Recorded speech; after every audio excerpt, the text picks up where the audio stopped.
Hey, I'm Lana from Lana Glowshot Art, and in this video, we'll be unboxing the August 2025 Premium Sketchbox. This month, we'll be exploring one-point perspective with paint markers. Ready to get into it?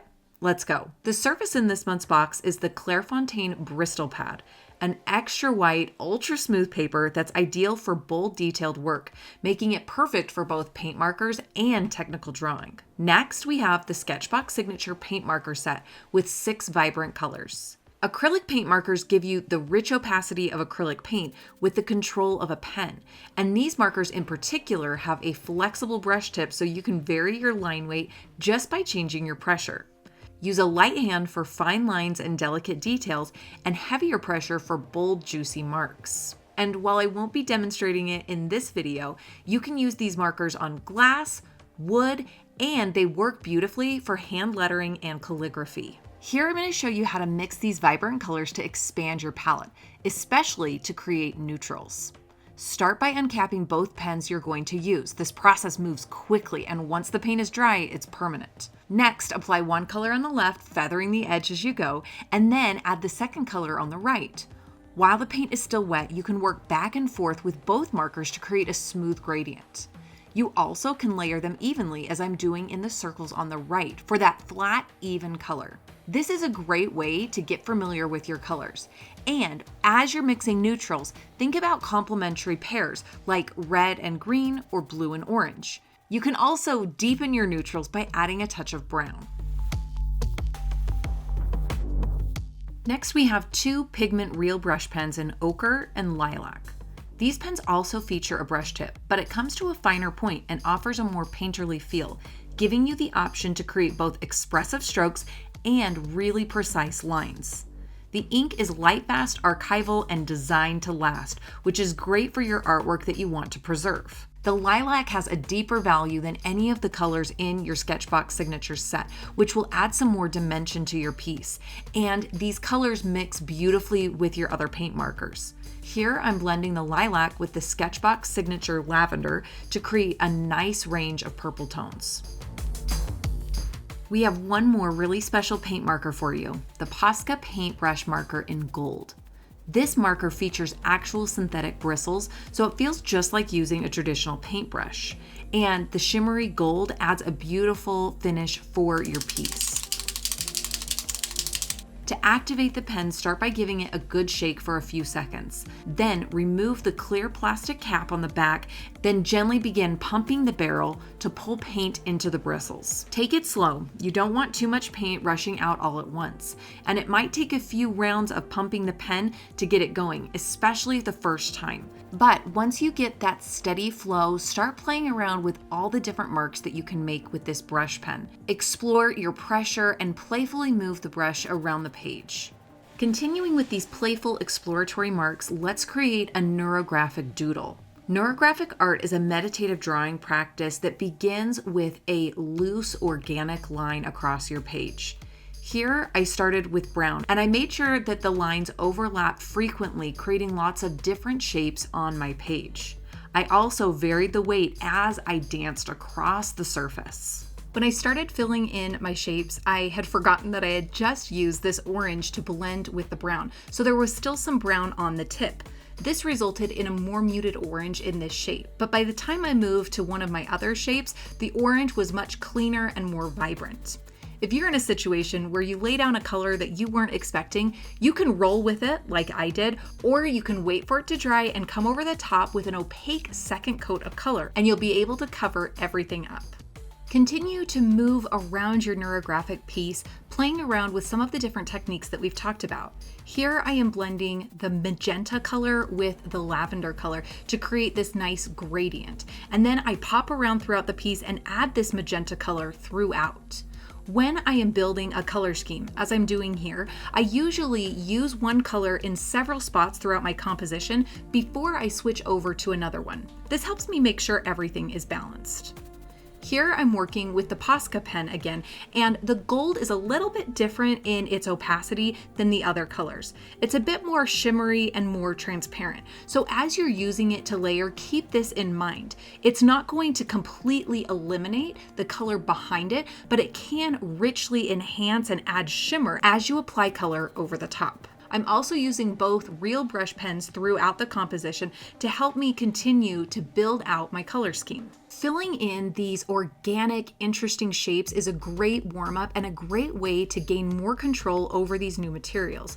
But if you want to add one more level, you can come over the top of these abstract shapes and begin to add patterns. Pattern doodling is a great way to play around with the line weight that you're able to achieve with these different marks. As I explored these materials further, I found that I was able to create a really delicate mark with the real brush pen, but that the SketchBox opaque markers were phenomenal for covering up mistakes. Sometimes it's helpful to remind yourself that an exercise like this isn't always about the final product. It's more about the journey and what you learn along the way. So do what you can to make this journey really enjoyable. Play some music in the background, allow yourself to completely relax and surrender, and maybe make the commitment that you don't show this piece to anybody. It's just for you to explore and get to know your materials. Now that we've gotten used to all of our paint markers, we're going to dive into exploring perspective, and we'll need our pink Prismacolor Col-Erase colored pencil for this. Let's start with a horizon line, and here I'm using a single sheet of the Bristol paper to help me create a perfectly straight line. Next, we're going to need a vanishing point, and in 1-point perspective, that only requires 1. I am going to draw a square in the bottom right corner, and then I am going to use my single sheet of paper to line each corner up and draw a line to the vanishing point. This will create a cube that is going on and on forever, but I don't want it to go on forever, so I'm going to choose a place where it will stop. Then I will draw a horizontal line and a vertical line, and now I have a 3-dimensional cube. Now let's see how this structure differs as I turn an organic shape into a 3-dimensional shape. If I have a sharp point or a corner, I'm still lining it up and taking it to the vanishing point. But for those curves, I need to be a little bit more thoughtful and sensitive about how I get those there. I'm going to take my paper and I'll line it up with the very, very edge of the curve. I'll know I've got this right if I am not running through the shape at all on my way to the vanishing point. Then I'll decide how deep the shape will be, and I'll create a line that mimics the edge of that shape. I won't be able to use a ruler or a sheet of paper the way that I did for the square, so I'll try my best to pay attention to where the curves and the dips are in that shape and mimic them. This pink is really easy for you to see, but it doesn't show up amazing on screen. So I want to walk you through this process as I fill in this abstract shape. The flat side of the shape that I'm filling in right now with the gold Posca pen is the shape that I created at the beginning. With my pink colored pencil, I took the edges of the curve and the points and corners to the vanishing point. And now as I'm coloring them in, I am using these edges to create some depth and dimension. I'm imagining that the light might be coming from above, so these curves underneath are going to be darker. And I'm using the brown SketchBox acrylic marker for those darker areas and blending it with the ochre real brush. For the cube, I'm going to change up my light source a little bit, and I want the plane facing me to be the darkest plane. So I'm mixing up the magenta and the green to create a really dark, rich neutral. Once I'm happy with that, I move on to the other planes, and I established that the left plane would be a little bit darker than the top plane. So I just came in with my magenta marker that already had some green in it, and that gave me a nice neutral color. Then I cleaned off my marker on a scrap sheet of paper, and I used a clean sheet of paper to help me create a nice clean edge as I filled in the top plane bright red. For this shape, I'm going to use the lilac real brush, but I'll also add in the lavender SketchBox acrylic marker. Here I'm using that lavender color to fill in the form I sketched out, but then I'm quickly adding in the lilac to add depth to the shape. I'm imagining that the light is coming from above, so those planes that turn away from the light are going to be darker, but it's going to be a smooth transition. Do you see that little shape underneath? That part also is going to the vanishing point because in that little window, it's not going to cross through the main 2D shape that I started the drawing with. Now it's time to put everything together into one sketch, the abstract, playful mindset, and the structure of a one-point perspective drawing.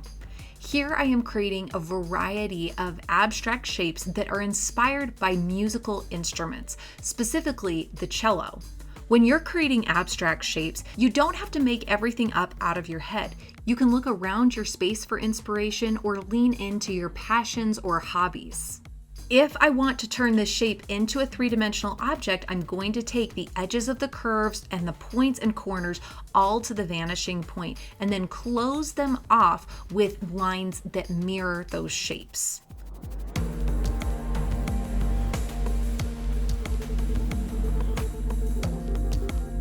Here I am drawing some piano keys, and I start with the squares or rectangles, and then I draw the corners to the vanishing point. Mixing a blend of structural or geometric shapes with some abstract organic shapes can be a really helpful way to balance your drawing. Once you're happy with your sketch, it's time to start diving in with color. There are so many right ways to work with color when you're working in an abstract approach. So rather than giving you a prescriptive step-by-step instruction, I'm going to give you a bunch of tips that will help you be successful as you work on this piece. The first big tip that I want to give you is to plan your whites out from the beginning. Now, this doesn't have to be a really detailed, exhaustive list of all of the whites in your piece, but I do want you to have a general idea of where you would like to reserve the white, because once the color is down, it's not coming back off, and there isn't a white color in this set. So for the piano keys, I really wanted the white piano keys to remain white, so I left them white from the very beginning. Over on the right, I created a brand new color by mixing my Posca Gold with the SketchBox Orange paint marker. This gave me a really nice shimmery color that I contrasted against the orange and the brown. Using the orange in both of these areas allowed them to feel unified as one three-dimensional shape. In your first few moments of color, you're very instinctually applying color throughout your piece, reserving those whites. But at a certain point, I want you to step back and take a look at how it's all working together. Then respond to the color that you've applied. You might ask yourself questions like, does this color need another color that's lighter or darker next to it? Would this area benefit from a softer or a harder transition? And because these paint markers are so great at layering, you're not locked into your original choice. You can completely change the color and the direction of an area with some creative layering. As I was responding to my drawing at this point, I noticed a lot of cool colors on the left, and I wanted to add something that was cohesive but a little bit warmer. So I brought in my Posca Gold, and that really helped unify the left side of my drawing with that bottom right corner. It helps everything feel like it belongs together. The real brush paint markers are going to be the tool for any kind of fine lines, and I found that with some practice, I was able to create a nice thin straight line with the edge of my paper. But be sure to practice this on a scratch sheet of paper first, or be okay with it not being perfect, because after all, it's a brush pen, not a technical pencil. This leads us right into the next tip, which is to explore variety in your lines and mark making. You can do a lot with your flat color and with color mixing, but don't forget that you can create so much more by exploring patterns, textures, and different kinds of marks. At this point, I have used a few darks throughout the piece, but I'm really starting to use darks to create contrast and visual interest here. The dark brown helps this area recede and the shape that is red pop forward. I also add some brown underneath the piano keys to create some more depth and dimension. Even if you use a variety of different colors, but they're all the same value, you won't have that same depth and intensity throughout your piece. You can also place a dark color next to a lighter color to create a moment of visual interest and impact, like I'm doing here with the lilac over the gold. When you draw with a pencil, you edit with an eraser. But when you work with an opaque material like this, you edit with another layer. If there's a pattern that wasn't quite working the way that you hoped, you can go over the top of that pattern with the background color in most cases. And if there is a detail that isn't quite resonating, you can cover it up the same way. Be bold, be brave, and as you move throughout your drawing, be willing to cover up areas that aren't working with another layer of color. Down here, I'm adding a new pattern inspired by wood grain, and it's on top of this shape that's inspired by the body of the cello. I'm still leaning into my music inspiration at this point in the piece, but I don't have to stay married to it. I can always bounce to another source of inspiration as I continue working. For my final details, I play around with the gold Posca pen for some beautiful transparent gold layers and some final sparkly details. And then I do a once over and ask myself if there's anything else that this piece needs. The last thing that I wanted to add was a darker value to this shape. And now this piece is complete. I hope you learned a ton about work, perspective, and paint pens, and we can't wait to see what you create. So be sure to use the hashtag SketchBoxAugust when you post your work online. For more unboxing videos and tutorials, you can check out our YouTube page where you can like and subscribe. Thanks so much for watching. See you next time.